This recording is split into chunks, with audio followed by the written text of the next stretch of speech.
Professor Emil Voinescu had taught archival science for 31 years, and he had never seen a charm as practiced as the one walking around the Serlupi estate calling itself Adriano. The man wore the family signet ring on the correct finger. He laughed at the right anecdotes. He kissed Donna Margarita's hand with the unhurried deference of a son returned. And by the third day Professor Voinescu, sitting at the far end of the archives table with a magnifying loupe in his palm and his student Anacostia bent over a tray of cabinet cards, was already certain the man was a liar. The question was whether anyone in this house would be allowed to hear it. Anna had been hired through the small university museum in early spring, on a 6-month contract to catalogue the Serlupi family papers, letters, photographs, ledgers, the brittle correspondence of 3 generations, for the matriarch's 80th birthday. She was 26, slight, ink-stained at the cuticles, with dark hair tied back in a low knot and round wire spectacles she pushed up her nose with the back of her wrist. She wore plain grey skirts and clean white blouses to the wrist, and she stayed out of every room she was not asked into. The staff had stopped noticing her by the 2nd week. Adriano, who had arrived in the 4th, did not notice her at all. He had come with documents and a story, a boyhood gone abroad after his parents' deaths. A returned son of a younger Serlupi brother long thought lost, a faded chalet photograph, a school transcript, a string of warm memories the matriarch had wept to hear. The Don himself, Tommaso Serlupi, 43, charcoal 3-piece, dark hair gray at the temples, a short trimmed beard, eyes that did not waste motion, had listened and considered and folded his arms and said in the steady voice that had quieted 1,000 rooms, "Stay, we will speak again." Within a fortnight, Adriano was at the dinner table. Within 3 weeks, he was at the Don's left hand on the long terrace, gesturing easily over coffee about trusts and farmland and small holdings that might more efficiently be moved into a family vehicle his cousin would gladly help to oversee. Professor Voinescu had watched from the archives table at the rear of the great house and said nothing. He had been brought in only as Anna's sponsor, a graying old gentleman in a cardigan and reading glasses, allowed his visits twice a week to verify her work. The Don had been gracious. The matriarch had been kind, Adriano had been radiant, and Anna, head bent, had kept on cataloguing the photographs. It was on a Tuesday afternoon, in the upper archives room with its tall casement window and the smell of foxed paper, that she set the loupe down beside a small studio print and pushed her spectacles up her nose and said, very quietly, "Professor." He came around the table. The photograph was a child of perhaps 9 in a winter coat, standing on a packed snow path before a wooden chalet, 2 adults blurred behind him. The corner bore a fountain pen note in a young aunt's hand, Adriano, Cortina, winter 1981. The boy's lapel showed a small enameled pin of the family ski club's old emblem, a crossed pair of skis above the stylized letter S. "What do you see?" Professor Voinescu said. Anna did not answer at once. She turned the photograph carefully on the felt. Then she opened her notebook and lifted out a clipping from a folder in the corner, the family's privately printed memorial book of 1989, the page where the ski club's history was set down with affectionate precision. She tapped the page. "In 1985, she said, the club retired the crossed skisandes. They had a new emblem made, a star with a fir branch, to mark the centenary. The old pin was never worn again at any club event. The photograph is dated 1981. The pin is correct. But this man," she did not raise her voice or look toward the corridor. She had not looked toward Adriano in 3 weeks. "This man wears the new emblem on his lapel at the dinner table. The new emblem." He took it out of the memorial book and pinned it on. He thought the new emblem was the old one because he never saw a child wear the old one. He learned from a book. Professor Voinescu set his hands behind his back. "Are you certain?" "I will be certain by Friday." She returned to her catalogue.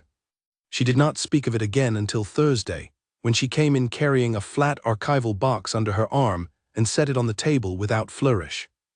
"The matriarch's correspondence box," she said. "I am cataloguing her late husband's letters to her for the birthday book. I found this in the lining." Open the box. Inside, between 2 stiff cards, lay a thin paper envelope addressed to Donna Margarita, postmarked from a clinic in Switzerland, dated 1983. Inside the envelope was a single carbon copy of a physician's letter, fragile as a moth's wing, signed and stamped. Professor Voinescu read it twice. The physician confirmed with the courteous regret of his profession that the boy Adriano Serlupi, age 12, had died at the clinic following complications of his long illness. The letter had been kept. The matriarch in her grief had buried the loss in private. The family had not spoken of it again, and so a man who knew the family had known what to claim but not what to know. "Sir," Anna said very low, "I have two more things. The school transcript he produced, the seal is from a school that did not begin issuing seals in that style until 1994. His transcript is dated 1989. And the signet ring he wears. It is the correct family ring, but the inner band has the silversmith's mark of a workshop the family stopped using in the 70s. There is only one place in this house that ring could have come from. It came out of the matriarch's drawing room cabinet during the second week of his visit. I cannot prove who took it. But I have a photograph of the cabinet on the day before he arrived, with the ring present, and a photograph of the cabinet on the day after, with the ring missing. I took the photographs because I take a photograph of every room I am asked into. It is what an archivist does." Professor Voinescu sat down. He looked at this small, composed woman in the round wire spectacles for a long time. "What will you do?" he said. "Whatever I am told to do," Anna said. "I am not the one who decides. I will set the papers in front of the Don and let him decide." "When?" "Saturday. They will sign the trust at dinner on Saturday." Saturday came mild and bright. The dining room of the Serlupi estate had been set for 14 long-table white linen, the matriarch's good crystal, because the signing of the trust was in this house a family occasion. Adriano sat at the matriarch's right, attentive and warm, and laughed at a small story the elderly aunt told about a fishing trip none of them could quite remember. The Don sat at the head of the table, still as a column of stone, listening more than he spoke. Mr. Vasiliu, the family's elderly counsel, sat at his right with the trust folder closed beside his plate. The wine had been poured, the first course had come and gone, the folder had not yet been opened. Professor Voinescu and Anna had not been invited to the dinner. They were not family. They were in the upper archives room with the door closed, sitting before a small flat box on the table, and a folder beside it, and a second folder beside that, and the matriarch's correspondence envelope laid on top. Anna stood up, she straightened her cuffs, she lifted the box and the two folders into her arms. Professor Voinescu rose with her. "You do not have to do this yourself," he said. "I do," Anna said. "He hired me to know the papers, I know them." They went down the long corridor together. The Don's senior butler, Mr. Iliescu, was standing at the dining room door. He had been senior butler 31 years, and he did not blink when he saw Anna carrying her box. He glanced at Professor Voinescu, who nodded once gravely. Mr. Iliescu opened the door himself. The room turned. 14 heads turned. The aunt's small story stopped mid-sentence. Adriano's smile remained where he had left it, a beat too long before correcting itself. The matriarch's hand paused over her water glass. Anna walked to the head of the table. She did not look at Adriano. She had not looked at him in 3 weeks. She did not begin now.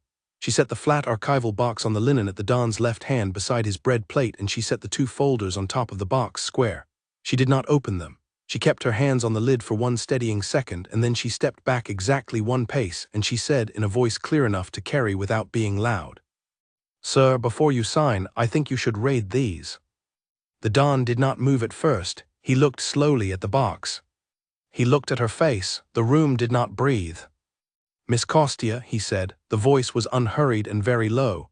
"Sit down, please, at the side table. Mr. Vasiliu, would you join me?" Anna sat down at the side table where Professor Voinescu had taken a chair without being invited. She folded her hands on her lap. She did not look at Adriano. She did not look at the matriarch. She looked at the linen. Don Tommaso opened the matriarch's envelope first. He read the physician's letter. He read it through, all the way to the signature, and then he read it again. He laid it down on the linen.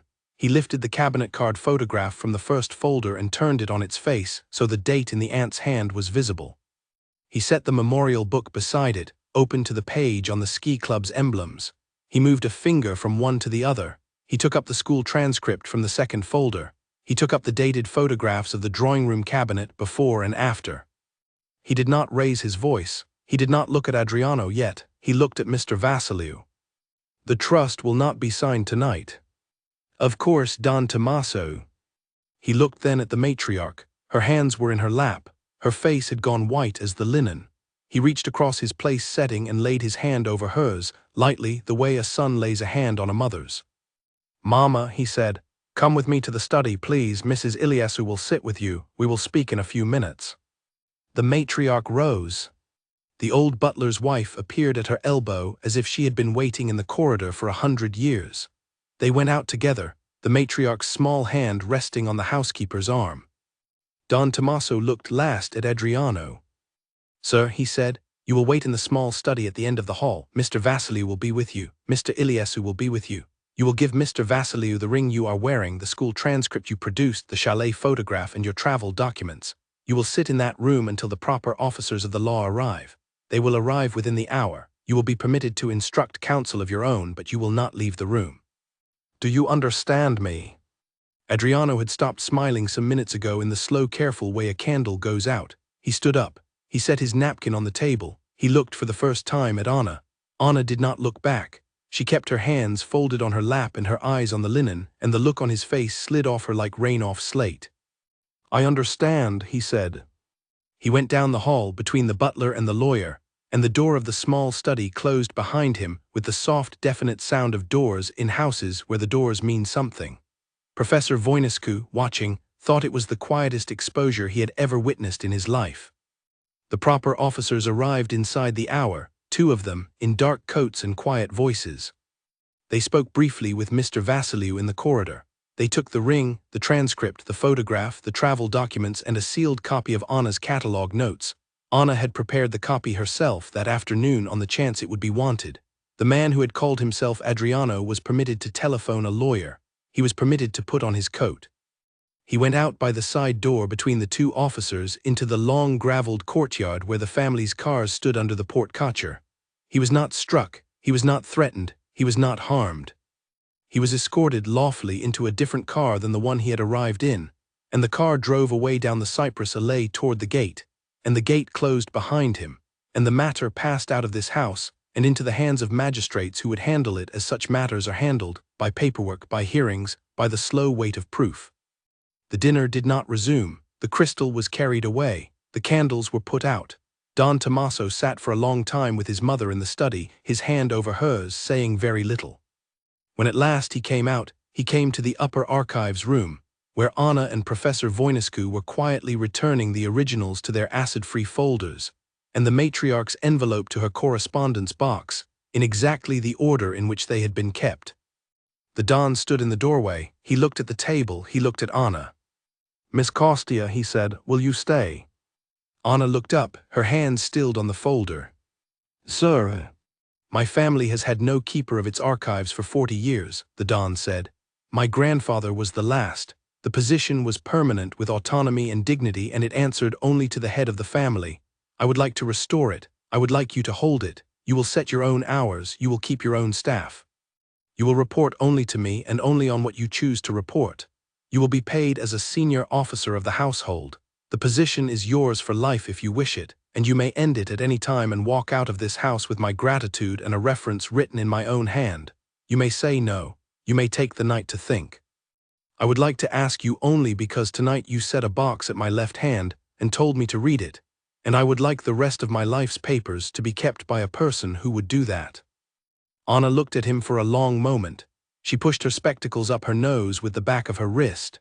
She looked at Professor Voinescu, who was wiping his glasses with a perfectly clean handkerchief and looking very hard at the floor because he did not trust his face. "Sir," Anna said, "I will stay." "Thank you." He stood a moment longer.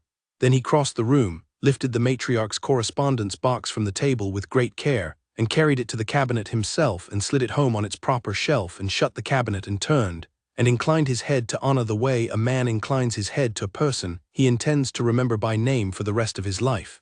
He went out. Professor Voinescu put his handkerchief in his pocket. He looked at his small, careful student in the round wire spectacles and the ink-stained cuffs, and he understood with a quiet old man's clarity that he had spent 31 years teaching people to read papers so that one of them, on one Saturday evening in this house, could set 3 of them down by a man's left hand and stop a slow theft that no one with louder eyes had seen. "Anna," he said. "Yes, Professor. Your mother would be proud." Anna smiled just a little. She closed the last folder. She picked up her loupe. She put it carefully in its case. Then she pushed her spectacles up her nose with the back of her wrist, and she got back to work.